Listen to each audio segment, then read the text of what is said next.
बोलिए संत शिरोमणि सतगुरु रविदास महाराज की जय। सतगुरु ज्ञान भिक्षुकदास जी महाराज की जय।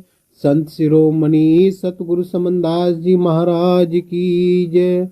गुरु मेहता दास महाराज की जय। साथ संगत जी, आप सभी लोग कैसे हैं? आप अच्छे होंगे। गुरु महाराज सदैव आप पर दया रखे और आपके घर परिवार में सुख शांति हमेशा गुरु महाराज बनाए रखें। ऐसी गुरु के चरणों में, सतगुरु के चरणों में अरदास करते हैं कि आप सुखी रहे। देखिए साथ संगत जी, क्या आप जानते हैं कि गाय को रोटी खिलाने से क्या क्या लाभ आपको मिल सकते हैं? यदि आपके घर में दुविधा है, ग्रह कलेश है, बरकत नहीं है, तो ये वीडियो आपके लिए ही है। देखिए, गाय को रोटी खिलाने से, यदि हम गाय को पहली रोटी खिलाए और किस प्रकार से वे नियम हम अपना सकते हैं, इस वीडियो के अंदर पूरा सार संक्षेप में हम आपको बताने वाले हैं। यदि आप हमारे चैनल में नए हैं तो उसको सब्सक्राइब, लाइक और कमेंट करना बिल्कुल ना भूलें। देखिए, घर में सुख समृद्धि कैसे आएगी, आप सभी की मनोकामना कैसे पूरी होगी, इसी विषय में आज हम बात करेंगे कि आपके सभी पापों से मुक्ति आपको कैसे मिल सकती है, दुर्भाग्य से सौभाग्य में कैसे बदला जा सकता है। और ये भी माना जाता है कि गाय के अंदर इतनी नस नाड़ियां होती है और सभी में कोई न कोई देवी देवता वहां विराजमान होता है, क्योंकि कहा भी है कि गाय में 33 करोड़ देवी देवता होते हैं। आइए जानते हैं कि क्या सच है क्या नहीं है। यदि शास्त्रों की बात पर जाए तो हिंदू धर्म के अंदर शास्त्रों के आधार पर यह मान्यता है कि गाय के अंदर 33 करोड़ देवी देवताएं हैं।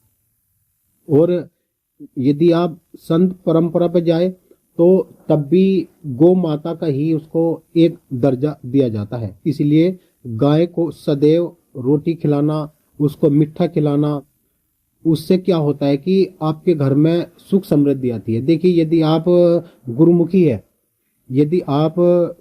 है तो आपके क्या क्या नियम हो सकते हैं कि जो आपको गाय को रोटी खिलाने से क्या क्या लाभ में आपको मिलेंगे।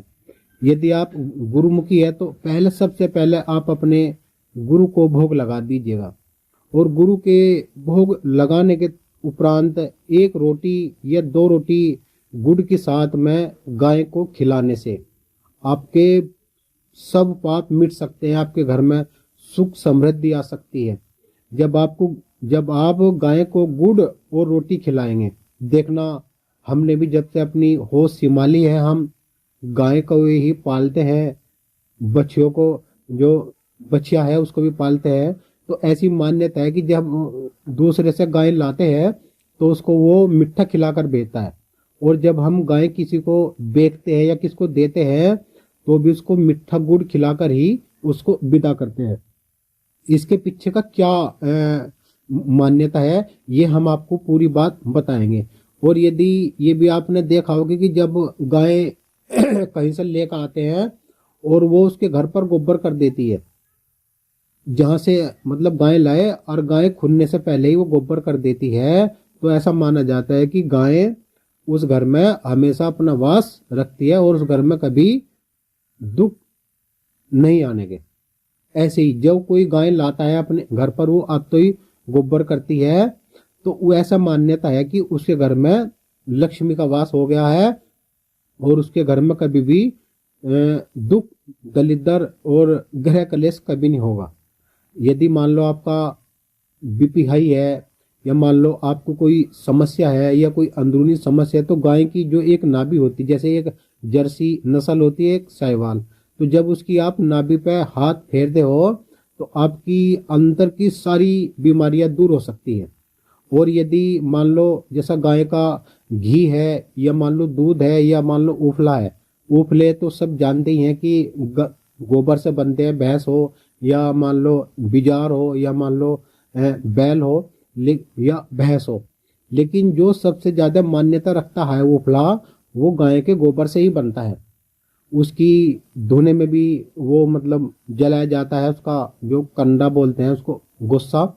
और तीसरी जो बात है कि मतलब जैसा कि मान लो गाय का जो घी है उसमें इतने मतलब वो चीज मिलती है अंदर कि वो प्रत्येक बीमारी को दूर करती है और शरीर में बिल्कुल पूर्ण रूप से फुर्ती आती है। और ऐसे ही दूध दूध गाय का जो है वो हल्का होता है। आपने देखा होगा कि जब किसी घर में भैंस आती है तो भैंस जो है वो भैंस जब लाते हैं और वो मतलब ब्याती है तो उसका जो कटिया होती है तो वो बहुत सुस्त रहती है, आलकस में रहती है। और जब गाय ब्याती है तो वो बछिया या बछड़ा देती है तो एकदम फुर्तीला बहुत ऊंचे तक छलांग मारता है।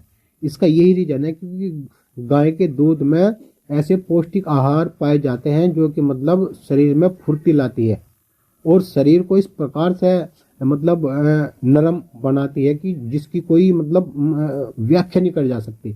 इसलिए गाय का घी, गाय का दूध और गाय का गोबर गोबर से ये नहीं कोई कह सकता कि गाय के गोबर खाने से बहुत रोग कटेंगे, ऐसा कुछ नहीं है। हम इस तरह की बात को कभी मान्यता नहीं दे सकते अपने मन से भी।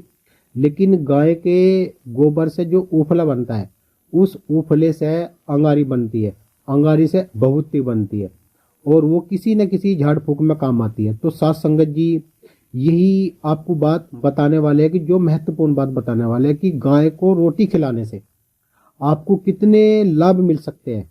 गाय को रोटी खिलाने से आपके घर में सुख भी आएगा, समृद्धि भी आएगी, आपके घर में यदि राड है वो भी शांत हो जाएगी। बशर्ते यही है कि गाय को नियमित रूप से उसकी एक रोटी या 2 रोटी निकालनी। यदि आप गुरुमुखी है तो पहले गुरु का भोग लगाकर जब ही निकालें, और यदि आप गुरुमुखी नहीं है, एक संसारिक लोग हैं, तो आप जो है वो पहली रोटी गाय को खिला सकते हैं। जितने भी हमारे ऋषि मुनि हुए हैं उन्होंने इसी बात को मान्यता दी है कि गाय जब नाम आता है गाय और बछड़ा तो गाय सदैव ऐसी होती है कि जो मतलब शरीर में जितने भी रोग है उसको हटा देती है। तो इसीलिए जैसे मान लो गाय को गुड़ के साथ रोटी खिलाने से ग्रह दोष दूर होते हैं और सूर्य, गुरु, चंद्रमा जैसे ग्रह सकारात्मक प्रभाव देते हैं।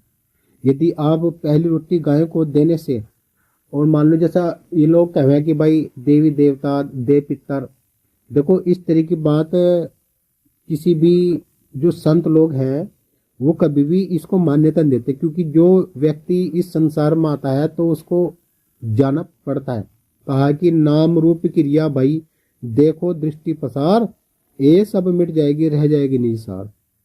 बस हम इतना कह सकते हैं कि पोषक जो पोषक है गाय के दूध और गोबर में, तो उसको औषधीय गुणों में बहुत सारे रोगों से लड़ने की क्षमता बढ़ाते हैं। और ये तो जैसा बताया है कि आम तौर पर जो गाय मतलब गांव की जो गाय होती है, या मान लो जो जंगलों में चुगने वाली जो देसी गाय होती है, उनके अंदर कुछ अलग खास बात होती है। जैसे जर्सी हो, साहिवाल हो, या मान लो गिरी है, तो बहुत सारी ऐसी नजरिया हॉस्टल फ्रीजन है। तो इस तरह की जो भी गाय है उन गाय में सबसे बढ़िया एक जर्सी, एक देसी, एक साहिवाल, ये 3 नस्ल तो मैंने खुद अपने यहाँ पर रखी है और मुझे इनसे बहुत ढेरों लाभ भी मिले हैं। तो आप भी अपने जीवन में गाय को रोटी खिलाए, और हो सकता है यदि आपके पास जगह हो तो आप अपने घर के अंदर भी एक गाय को पाल सकते हैं। और जब आपके घर में गाय होगी तो ये मान लो कि सब चीज़ आपके आसपास में हो सकती है। तो आपको वीडियो कैसी लगी है इसकी हमें मतलब अपनी प्रतिक्रिया जरूर जाहिर करना, और सुखी रहे आप अपने जीवन में। और एक जयकारा लगाएंगे, बोलिए सतगुरु रविदास महाराज की जय, सतगुरु समनदास महाराज की जय, गुरु मेहता दास महाराज की जय, सतनाम सतगुरु। यदि आप हमारे चैनल पर नए हैं तो इसको सब्सक्राइबर कर लीजिएगा, वीडियो अपने यार दोस्तों में, अपने रिश्तेदारों में भी शेयर करना। सतनाम सतगुरु जय रविदास।